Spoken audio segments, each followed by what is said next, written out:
Melanjutkan dari chapter sebelumnya, saat ini, terlihat, Rivenhart mulai beranjak dari tempat tidurnya. Kalau melihat fisikku saat ini, kebanyakan dari pria muda pasti menangis menginginkannya. "Siapa kau?" tanya Rivenhart kepada dirinya sendiri, sewaktu ia melihat paras rupanya di sebuah cermin. Semua bekas luka apa ini? Tubuh ini penuh luka dan dibaluti otot. Sangat menjijikan. Seorang mage hanya perlu handal dalam magic. Tubuh si spek tak berguna, apa ini? Mengomentari diriku sendiri itu sangat aneh. Tapi tubuhku saat aku masih muda bisa memikat beberapa wanita. Dan setelah aku semakin dewasa, aku menjadi lebih keren dan membuat beberapa elf menangis.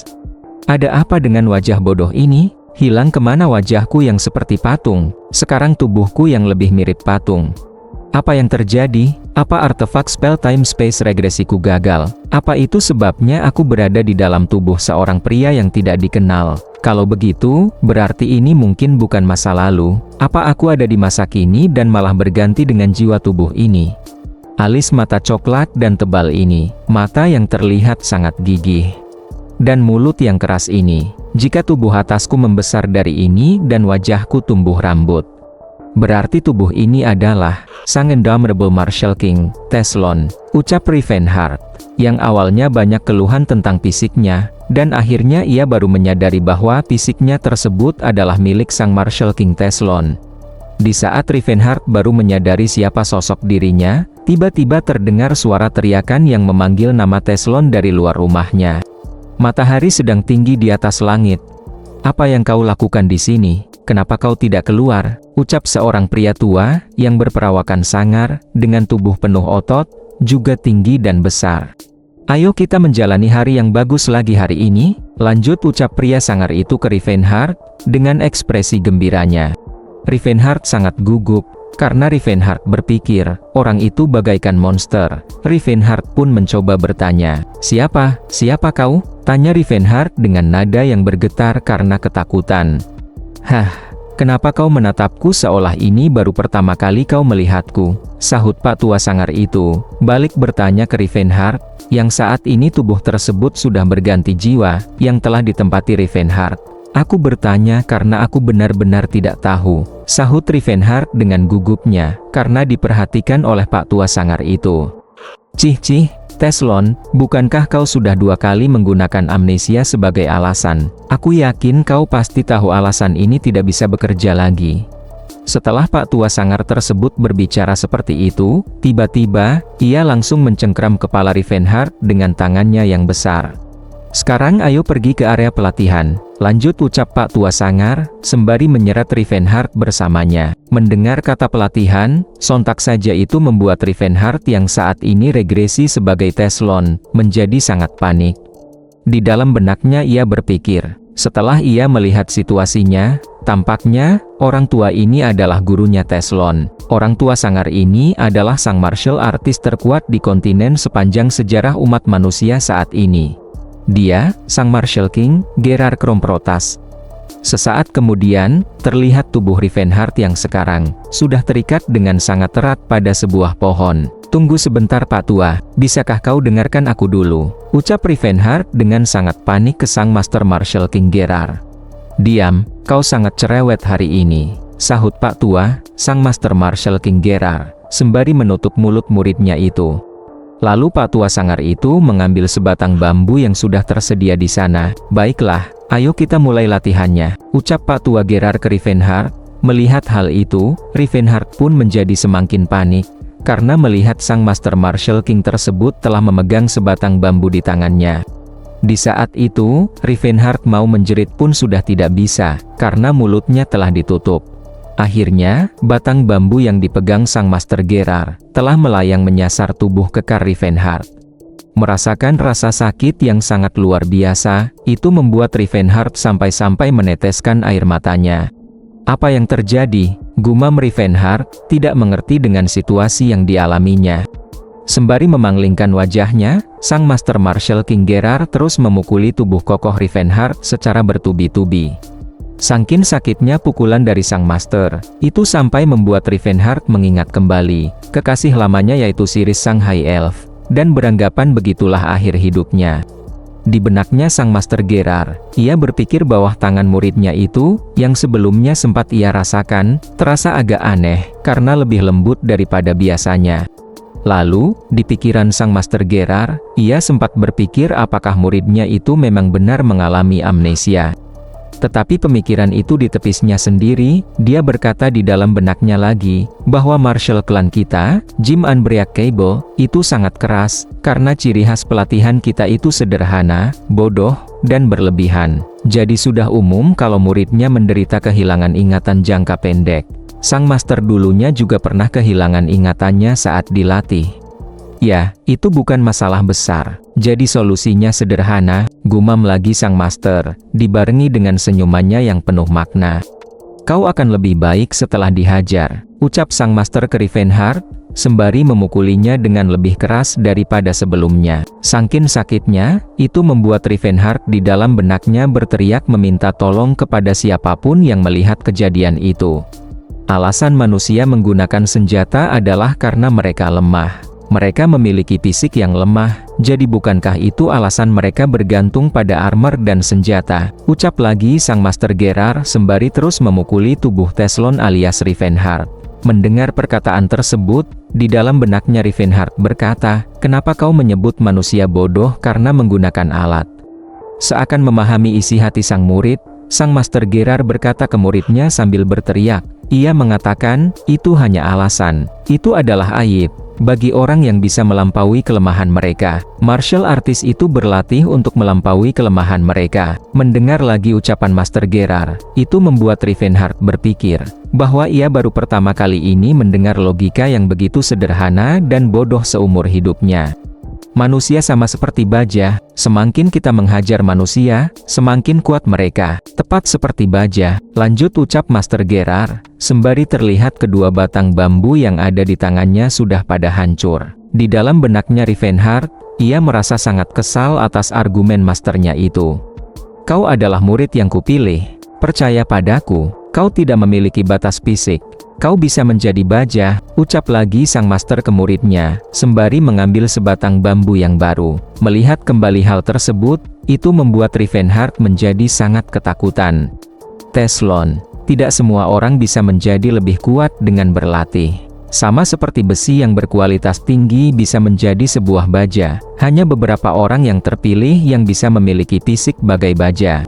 "Lalu aku bertemu denganmu Teslon," gumam sang master di dalam benaknya, yang kemudian disusul hantaman batang bambu, mendarat tepat di wajah muridnya itu. Pikiran seluas samudra, laut menelan segalanya, tapi dia tidak berubah. "Laut ada di dalammu, keluarkan laut yang ada di dalammu," ucap Master Gerard dengan suara yang menggelegar sembari terus menghajar tubuh Teslon alias Rivenhart. Mendengar lagi filosofi yang masternya utarakan, di dalam benak Rivenhart, ia berpikir bahwa semua itu hanyalah omong kosong yang konyol, sembari juga ia merasakan rasa sakit yang sangat luar biasa dari pengajaran sang Master Martial King Gerard. Tak lama, Rivenhart mulai mengulang kalimat, laut, dan samudra di dalam benaknya, sembari juga mengenang kisah cintanya dengan Iris sang kekasih masa lalunya. "Itu cukup untuk hari ini, jadi masuklah ke dalam dan istirahat," ucap sang Master Gerard, memberitahu bahwa sesi latihan di hari itu telah selesai. Di saat yang sama, tubuh Rivenhart telah terkapar tak berdaya, dan dia berucap bahwa hari itu dia tidak tewas. Kemudian, ia pun memeluk erat tubuhnya sendiri, dan berucap terima kasih ke tubuhnya berkali-kali, karena tubuhnya tersebut sangat kokoh. Sembari juga terlihat, di sana sudah banyak batang bambu yang telah hancur, bekas penghajaran sang master ke dirinya. Setelah senja menghilang, malam pun menjelang. Astaga, daun dan kelopak gerel. Apa ini adalah ramuan penyembuh? Sebotol ramuan pemulih saja harganya 10 koin perak. Tapi bisa-bisanya ada satu bak mandi yang penuh dengan ini semua, pikir Rivenhart di dalam benaknya, merasa sangat kaget, karena ia menyadari bahwa tempat ia berendam, semua air tersebut adalah sebuah ramuan pemulihan. Lalu Rivenhart berkata ke sang master yang juga berada di sana, "Ku dengar ratu mandi di dalam susu untuk memiliki kulit yang indah, tapi itu bukan apa-apa dibandingkan ini." Ada apa dengan air mandi obat ini? Mendengar muridnya berkata begitu, sembari juga bertanya, sang Master Gerard pun menanggapinya. Apa maksudmu? Kita kan perlu mendinginkan baja setelah menempanya.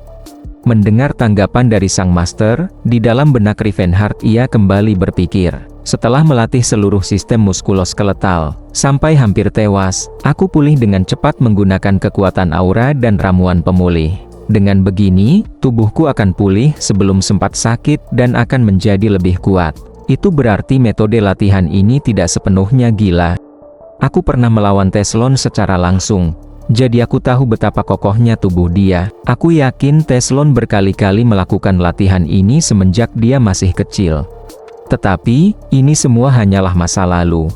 Lalu apa yang terjadi pada diriku, di waktu saat ini?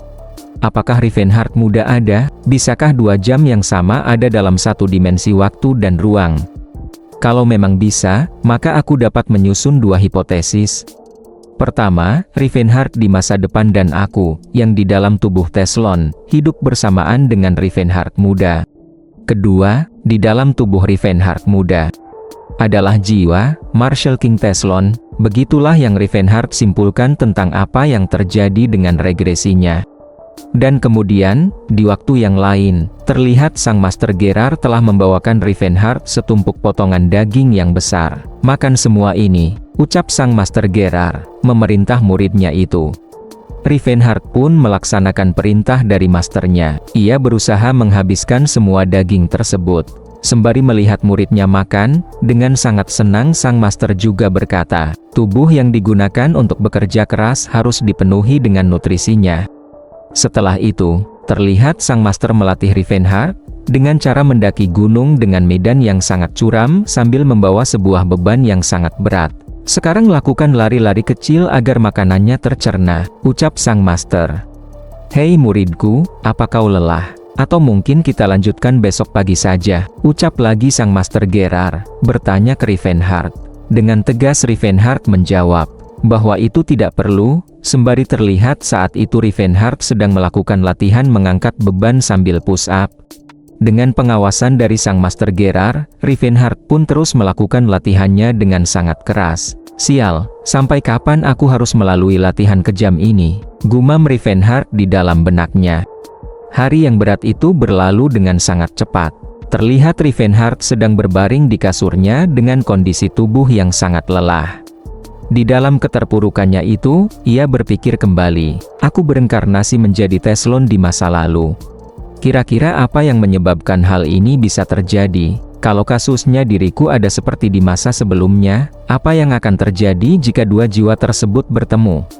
Setiap jiwa memiliki keunikannya masing-masing, adalah suatu aturan tetap yang menjadi dasar dunia ini. Namun jika tidak beruntung, jiwamu mungkin saja akan menghilang selamanya. Rivenhart muda masih belum aktif sampai 10 tahun ke depan. Dia pasti sedang menghabiskan waktunya untuk belajar, dengan selalu membaca buku di Magic Tower Delphia. Jadi aku tidak mungkin akan bertemu dengannya. Tapi bagaimana jika Teslon yang mengambil alih tubuhku? Kalau seperti itu dia pasti akan mencariku. Kekuatan Teslon itu diperoleh dari tubuh yang selalu dilatih menggunakan metode Jim Unbreakable. Jadi tidak mungkin dia bisa melakukan banyak hal dengan tubuh lemahku. Ya, kalau selama dia tidak mencapai circle ke-10. Jim Unbreakable adalah metode latihan yang membutuhkan seorang master untuk dilakukan, dan tidak akan mungkin bisa dilakukan secara sendirian. Tidak, ada kemungkinan kalau Teslon bisa mengatasi itu. Begitulah yang Rivenhart pikirkan. Lalu, terlihat Rivenhart sedang mengendap-endap, sembari mengamati lingkungan di sekelilingnya. Ya, mau bagaimanapun juga, prioritas utamaku sekarang adalah kabur dari penjara kejam ini. Setelah Rivenhart berkata begitu, dengan seluruh kemampuannya, ia pun berlari dengan sangat cepat untuk meninggalkan tempat itu. Aku harus kabur, aku harus pergi dari tempat ini, malam ini juga, gumam Rivenhart dengan sangat bersungguh-sungguh. Tetapi, tiba-tiba Rivenhart dibuat sangat terkejut, karena sang master sudah berada tepat di hadapannya, sedang duduk dengan santai sambil memperhatikan muridnya itu. Hei muridku, kau mau kemana malam-malam begini? Tanya sang Master Gerard ke Rivenhart. Di dalam benak Rivenhart, ia berkata, dasar pak tua monster. Sejak kapan dia ada di sana? Karena Rivenhart hanya diam, sang Master Gerard pun melanjutkan perkataannya lagi. Kau cukup tenang untuk 1 atau 2 bulan ini, dan sekarang kau mencoba kabur lagi. Kalau tidak salah, ini adalah yang ke-9 kalinya. Berarti yang selanjutnya sudah 2 digit. Kemudian Rivenhart menanggapi ucapan masternya itu. Dengan sangat panik, Rivenhart mengatakan bahwa dirinya sungguh bukan orang yang bernama Teslon. Rivenhart juga mengungkap nama aslinya dan ia mengatakan juga bahwa dirinya adalah seorang mage. Mendengar ucapan muridnya itu, sang Master Gerard pun menanggapinya. Ia bertanya ke Rivenhart, "Oh, apa itu cerita masa lalumu kali ini?" Mendengar pertanyaan dari Master Gerard, Rivenhart pun menjadi sangat kaget. "Terakhir kali kau bilang, kau berasal dari dunia lain, dan berkata kalau kau pernah juga bertemu dengan naga dan dewa. Oh, dan sebelumnya juga masih ada. Kau mengatakan di Kekaisaran Han, yang berada di dunia timur ada tempat yang bernama Murim, dan kau adalah seorang master di sana, tapi bereinkarnasi atau semacamnya seperti itu." Mendengar keterangan yang Master Gerard ucapkan tentang kelakuan Teslon untuk mencoba kabur, itu membuat Rivenhart semakin terkejut, sampai-sampai ia tidak bisa berkata apa-apa. "Tapi kali ini kau cukup meyakinkan, berarti memang ada peningkatan. Oke, sekarang saatnya untuk kembali dan tidur," lanjut ucap sang Master Gerard sembari mencengkram kepala Rivenhart dengan tangannya yang begitu besar. Sembari diseret paksa oleh sang master, Rivenhart kembali lagi bergumam di dalam benaknya, "Dasar patua bajigur. Hari ini aku memang gagal, tapi aku pastikan kalau besok pasti akan berhasil. Aku tahu kalau aku gagal kabur dari penjara kejam ini hari ini. Aku sangat memahaminya, tapi jangan harap aku akan terjebak di sini selamanya." Setelah Rivenhart bergumam seperti itu, sembari memendam rasa kesalnya, keesokan harinya pun ia mencoba kembali untuk kabur. Tetapi sayang, kali itu juga ia ketahuan sang master. "Yo, muridku, dulu aku juga melakukan hal yang sama ketika masih menjadi murid," ucap sang master ke Rivenhart. Di lain waktu, Rivenhart masih mencoba untuk kabur kembali, dengan bersembunyi di dalam air sungai. Tetapi hal itu juga masih dapat ketahuan oleh sang master. "Jadi aku mengerti apa yang kau rasakan, mana mungkin aku tidak tahu. Jangan khawatir, jika kau mau bertahan dan menunggu lebih lama, hasilnya tidak akan mengkhianatimu," ucap lagi sang Master Gerard ke Rivenhart, sambil menyeretnya kembali pulang. Setelah berulang-ulang, Rivenhart berusaha untuk kabur. Akhirnya ia menyerah untuk melakukannya. Rivenhart sudah berpikir menyerah untuk kabur dari Pak Tua itu. Pak Tua yang mungkin bisa disebut sebagai Demon King karena tidak ada kata menyerah dalam pikirannya. Lalu, sang Master Gerard menjelaskan ke Rivenhart metode dari teknik latihan Jim Unbreakable, bahwa metode dari teknik tersebut mempunyai pencegahan murid untuk melarikan diri, yang sudah berjalan selama 130 tahun. Tidak ada dalam sejarah, ada murid yang berhasil kabur atau dengan memalsukan sakit tubuh. Mendengar penjelasan tersebut dari sang Master Gerard, sembari menahan rasa kesalnya, Rivenhart juga bergumam di dalam benaknya. Ia menebak bahwa, meski dia berhasil kabur sekalipun, Pak Tua itu pasti akan mencarinya walau sampai ke ujung benua dan menyeretnya kembali untuk latihan. Rivenhart juga berpikir, mungkin lebih baik ia meminta izin secara langsung untuk turun gunung. Dan begitulah kisah selama 2 tahun Rivenhart berlatih terus-menerus dengan latihan yang sangat keras, sampai-sampai bisa dibilang latihan yang didapatnya itu di luar akal sehat manusia. Bertahan di penjara penuh dengan kasih sayang sang master. Sampai akhirnya Rivenhart berhasil mencapai seperti apa yang diinginkan masternya. Saat itu Rivenhart berhasil untuk pertama kali dalam sejarah hidupnya, berhasil membangkitkan aura di tubuhnya. Sang master pun sangat senang melihat keberhasilan muridnya tersebut. Di saat yang sama, di dalam benak Rivenhart ia juga bergumam, "Aku dengar kalau Sirus yang disebut-sebut sebagai Sword Saint, baru bisa membangkitkan auranya pada usia 20 tahunan akhir usianya. Siapa sangka aku sudah mencapai tahap itu, bahkan sebelum usiaku mencapai 20 tahun. Setelah Rivenhart bangga kepada dirinya sendiri, sang master berkata kepada Rivenhart, "Kenapa kau terkejut? Dengan metode latihan Jim Unbreakable, sesuatu yang seperti ini adalah hal yang sudah pasti. Jika kau melakukan latihan fisik bersama dengan menstimulasikan insting bertahan hidup, keinginan untuk hidup akan meningkatkan vitalitimu dan itu meningkatkan kekuatan yang dimanifestasikan sebagai aura. Dan benda seperti ini bahkan tidak terasa sakit sekarang. Sekarang kita lanjut ke tahap selanjutnya, terang sang Master Gerard ke Rivenhart. Mendengar ucapan gurunya itu, Rivenhart bertanya kembali ke masternya, apa akhirnya kita akan mempelajari teknik bela diri normal sekarang? Latihan apa yang akan kita lakukan sekarang, Master? Di dalam benaknya Rivenhart berpikir, dengan pencapaiannya saat ini, tidak lama lagi ia bisa untuk turun gunung. Mendengar pertanyaan dari muridnya itu, dengan sangat bersemangat ia menjawab, bahwa latihan selanjutnya adalah melawan dirinya. Begitulah yang sang master ucapkan, dengan sangat bersemangat, sembari mengeluarkan aura bela dirinya. Mendengar jawaban tersebut, itu membuat Rivenhart menjadi terpelongok, diam tanpa kata. Singkat cerita, 3 tahun berikutnya pun telah berlalu. Di saat itu, tempat mereka latihan, seperti telah diterpa bom atom. Tempat itu berada di tanah kerajaan Vasili, wilayah selatan, pegunungan Larchit, dataran kasar. Di kawasan pegunungan tersebut juga ada air terjunnya. Ternyata saat itu, tepat di depan air terjun tersebut, Rivenhart sedang berdiri melakukan latihannya. Sesaat kemudian, Rivenhart telah mengaktifkan salah satu teknik yang sudah ia pelajari. Teknik tersebut bernama Calamity Horn. Dengan mengepalkan tangannya dengan kuat, sembari terlihat dari tinju tersebut telah mengeluarkan aura, Rivenhart pun telah bersiap. Semakin lama, aura dari tinjunya semakin bergejolak. Setelah itu, Rivenhart memasang kuda-kudanya, bersiap untuk melepas teknik tersebut. Dan akhirnya, teknik yang bernama Calamity Horn itu pun menghantam sebuah dinding gunung yang berada tepat di depan Rivenhart. Apa 3 tingkat superposition adalah batas tingkatanku? Kurasa aku harus melatihnya lebih keras lagi, gumam Rivenhart. Setelah melepas teknik tersebut, menghantam ke sebuah dinding gunung, yang telah hancur luluh lantah akibat teknik miliknya. Dijelaskan tentang teknik Calamity Horn. Teknik tersebut adalah satu serangan kuat yang dilakukan dengan cara mengumpulkan seluruh kekuatan pada satu titik di tubuh. Karena penampilan ketika sedang mengkonsentrasikan aura terlihat seperti horn, jadi serangan ini disebut sebagai Calamity Horn. Sembari melihat dampak dari serangannya itu, Rivenhart berkata, aku harus melatihnya lagi sampai tingkat keempat superposition.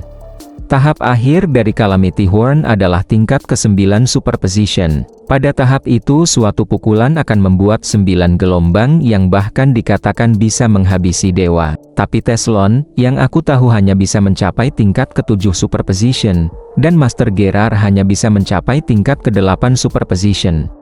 Master bilang kalau aku harus mencapai tingkat ke-4 superposition agar bisa turun gunung. Saat ini dia sedang turun gunung, pergi ke kota setelah sekian lama, jadi mungkin dia sedang menikmati waktunya dan minum-minum sebelum kembali. Kalau di masa lalu, aku pasti akan menganggap waktu ini sebagai kesempatan untuk kabur. Aku akan menyelesaikan latihan staminaku dulu di sini. Setelah Rivenhart berkata begitu, ia pun mulai mengeluarkan sebuah teknik sihir dan mengucapkan mantra, Delpir Lastelin. Jadilah peluru yang terbuat dari udara untuk menghantam musuh. Lalu, Rivenhart pun melepaskan sihir tersebut, mengarah ke sebuah pohon, yang berada di sekitarnya. Tetapi, damage yang ditimbulkan dari magic aero bullet itu, tidak menimbulkan efek apapun. Tubuh ini tidak mendukungku. Meski aku mengingat dengan jelas semua pengetahuan sihirku melalui ingatan masa lalu. Manaku tidak berkembang di sini, dan tubuh batu milik Teslon ini tidak memiliki kemampuan aritmatika. Apa aku masih bisa menjadi mage? Setelah Rivenhart pasrah diri, dengan kemampuan magicnya yang payah, tiba-tiba ia menyadari ada sesuatu di sekitarnya. Energi ini bukan dari manusia, ucap Rivenhart. Sembari melihat dari mana asal keberadaan makhluk yang telah ia ketahui. Seketika, ada sebuah langkah kaki, yang keluar dari tempat persembunyiannya. Ternyata makhluk itu adalah spesies orc. Perlahan, orc tersebut pun keluar dari tempat persembunyiannya, sembari menatap Rivenhart dengan sorot mata yang tajam. Melihat makhluk tersebut adalah orc bersenjata, Rivenhart pun mulai mengambil sikap yang serius. Dengan ekspresi yang sedikit cemas, orc itu pun berbicara, Manusia, jika kau berpura-pura tidak melihatku, maka aku tidak akan menghabisimu. Ucap orc tersebut mengancam Rivenhart.